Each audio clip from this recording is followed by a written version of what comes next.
अब 2027 के चुनाव से पहले बीजेपी के सहयोगियों का इसे प्रयोग कहें या संयोग कहें या फिर अपना अपना दांव, एक के बाद एक सहयोगी अपना अपना तर्कस से तीर निकालता है और सीधा निशाना साध देता है। राजभर, निषाद, पटेल, तमाम ऐसे नाम हैं जो लगातार सुर्खियों में चल रहे हैं। कोई शक्ति प्रदर्शन कर रहा है, कोई पोस्टर के जरिए अपनी ताकत बता रहा है, कह रहा है भूल मत जाइए हमारी ताकत का एहसास। और इस बार अनुप्रिया पटेल ने ओबीसी आरक्षण को लेकर फिर गेंद सरकार के पाले में डालने की कोशिश की है। उन्होंने क्रीमी लेयर की जो लिमिट है उसको बढ़ाने की मांग की है और तारीफ भी की है सरकार की कि काम अच्छा हो रहा है। लेकिन तारीफ के साथ साथ जो एक फॉर्मूला निकाला है उसके मायने क्या है? क्या ओबीसी वोटर कहीं ना कहीं निशाने पर हैं या 2027 से पहले वो भी समझ रही हैं कि कम से कम अपना एजेंडा तय कर लिया जाए?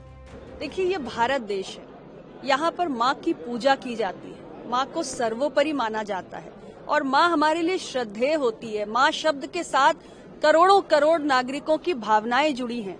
हम सब जो इस भारत भूमि पर जन्मे हैं किसी न किसी माँ की संतान हैं और इसलिए आपसी हमारे राजनीतिक मतभेद हो सकते हैं, वैचारिक मतभेद हो सकते हैं और विपक्ष को अधिकार है सरकार से सवाल पूछने का, सरकार को कटघरे में खड़ा करने का, लेकिन माँ को उस राजनीति के बीच में घसीटना मैं समझती हूँ ये बेहद निंदनीय है, शर्मनाक है और मैं अपनी पार्टी, अपना दल इसकी ओर से कड़े शब्दों में इसकी निंदा करती हूँ, उसकी घोर भर्त्सना करती हूँ और ये बहुत ही शर्मनाक है। किसी भी पार्टी की यदि ये संस्कृति है कि राजनीति में हम माँ को घसीट कर लाएं तो इससे ज्यादा ओछे स्तर की राजनीति और कोई नहीं हो सकती।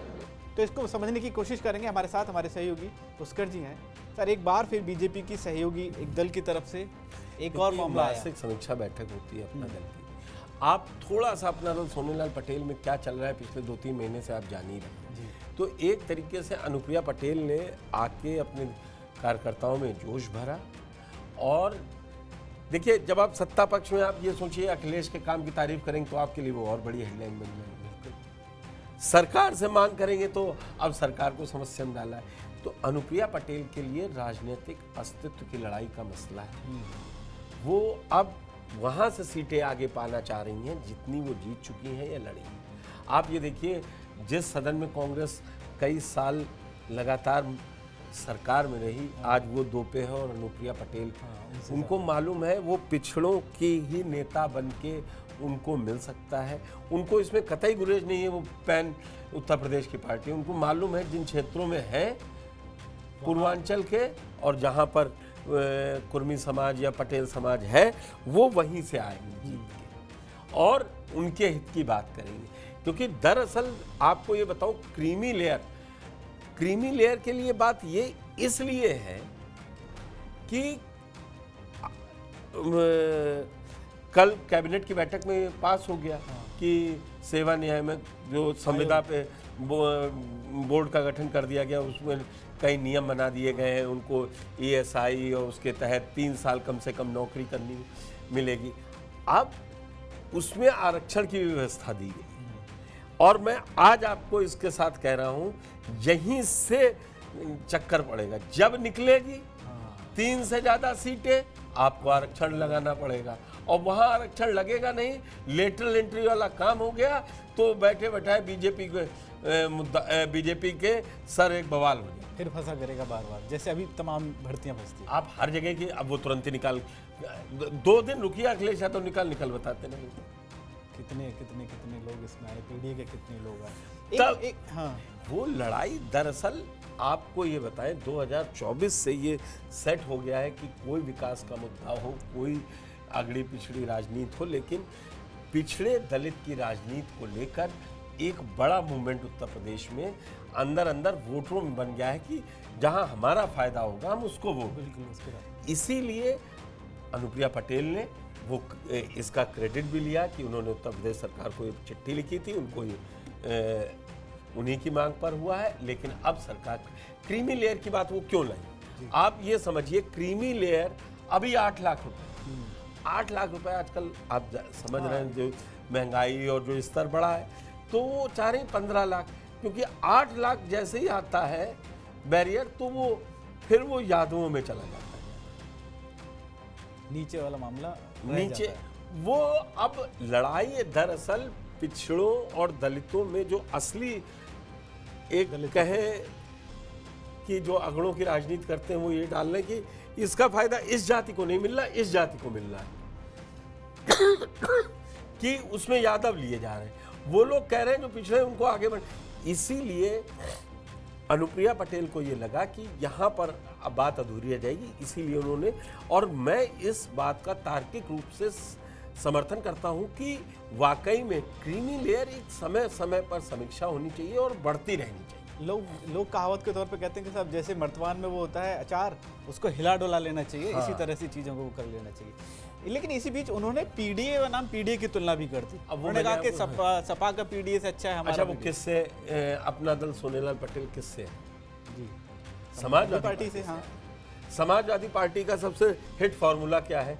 ये 92 की राजनीति से लेके आज तक। बिल्कुल, पीडीए तो उन्होंने पिछले चुनाव से लेकर अब तक तो जिस तरह से, आप चाहे ना चाहें, आप अगर सत्ता पक्ष में तब भी पीडीए को गाली देना है या अपने को पीडीए अच्छा बताना है, तो बता रहे हैं हम तो पीडीए के लिए कर रहे हैं। ये जब सत्ता में बैठे थे तो क्या कर रहे थे, यही तो वो बता रहे हैं। लेकिन क्या ऐसा भी लग रहा है आपको कि 2027 से पहले बीजेपी के जो सहयोगी है दल हैं, चाहे वो राजभर हों, चाहे संजय निषाद हों, चाहे पटेल हों, चाहे आरएलडी वाले हों, उनको भी लग रहा है कि भाई अपनी जगह तो बनानी पड़ेगी ना कम से कम। ओम प्रकाश राजभर ने अपने चैनल को इंटरव्यू दिया है, वो लगा है, अमित सिंह ने बात की है वाराणसी में, उन्होंने कहा अपना दल, संजय निषाद और हम तीनों ने तालकटोरा स्टेडियम में जो मिले थे, हमारा गठबंधन मजबूत है, हम तीनों एक साथ चुनाव लड़ सकते हैं। तो आप जो टेंशन इशारों में बता रहे हैं वो ओम प्रकाश राजभर जी ने दे दी है। हाँ, और संजय निषाद तो अभी बीच में एक निषाद वाले मामले को लेकर नाराज भी हो गए थे, पूरी तरह से कह दिया था कि साहब गठबंधन तोड़ दो। एक बात बताइए, हम सब घर में कब जिद करते हैं? जब त्योहार आता है ना, ये वाला पूरे साल। अब वो राजनीतिक पार्टियों का 27 चुनाव है, एक साल बचा नहीं है, जवाब अब जाना पड़ेगा ना। पहले तो मंत्री बन के कहीं घूमते रहो, वो आपके दरवाजे 4.5 साल दौड़ता है, 4 साल। अब आ गया समय जब आप जाएंगे। अब आप बार-बार, अब आप लखनऊ से बैठ के कितना भी बताओ, पीला गमछा डाल लेना और चले जाना थाने में और ये कर देना और वो कर देना। जनता पूछ लेगी साहब कि आप बताइए हमारे लिए कितना, क्या मामला कैसे। निषाद जी के साथ भी मेरा इंटरव्यू, उनसे बोले आप ये बताइए पुष्कर जी, मैं क्या कहूँ जाके उनसे, मैं आया तो इसी बात पे था ना साथ। और उन्होंने दावा भी किया कल परसों के साथ, पिछली बार से ज्यादा सीटें हमको इस बार चाहिए, क्योंकि सीटें तो बहुत दूर की बात है, पहले आप साथ बने रहिए। साथ आप लोग ये सब मौका ढूंढ रहे हैं कि कैसे बीजेपी, ये हाई सीट और मंत्रिमंडल विस्तार अगर होना है यूपी में लास्ट एक अगर होना है तो वो अभी ही होना है, क्योंकि अक्टूबर, अगली दिवाली से पहले तो, अगली दिवाली तक तो आचार संहिता तक समय आ ही जाएगा। तो कुल मिलाकर भरा 15 महीने की सत्ता है, अगर उसमें कुछ मिल जाए इस दबाव में तो बढ़िया बात है। बिल्कुल, अब दबाव में, अब ये इसे प्रेशर पॉलिटिक्स कह सकते हैं, आपने अपनी हिस्सेदारी। संजय निषाद ने कितना बड़ा कदम उठाया, उन्होंने अपने बेटे को उत्तर प्रदेश के प्रभारी पद से हटाया, जो परिवारवाद का आरोप लगा। ये सवाल भी मैंने उनसे पूछा था, उनके हटाने से हमने कहा आप पर सबसे ज्यादा परिवारवाद का आरोप है, और देखिए उन्होंने किया। नेताओं को भी समझ में आ जाता है कि कहाँ जाना है और कब अब करने का समय आ गया है। हाँ, जो सही से नब्ज पहचानेगा वही कम से कम आगे सियासत में चीज़ों को समझ पाएगा। लेकिन 2027 से पहले आपको ऐसे तमाम आयाम देखने को मिलेंगे। फिलहाल इस खबर पर क्या है आपकी राय, हमें कमेंट बॉक्स में ज़रूर बताएं। बाकी तमाम खबरों के लिए आप जुड़े रहिए TV9 डिजिटल।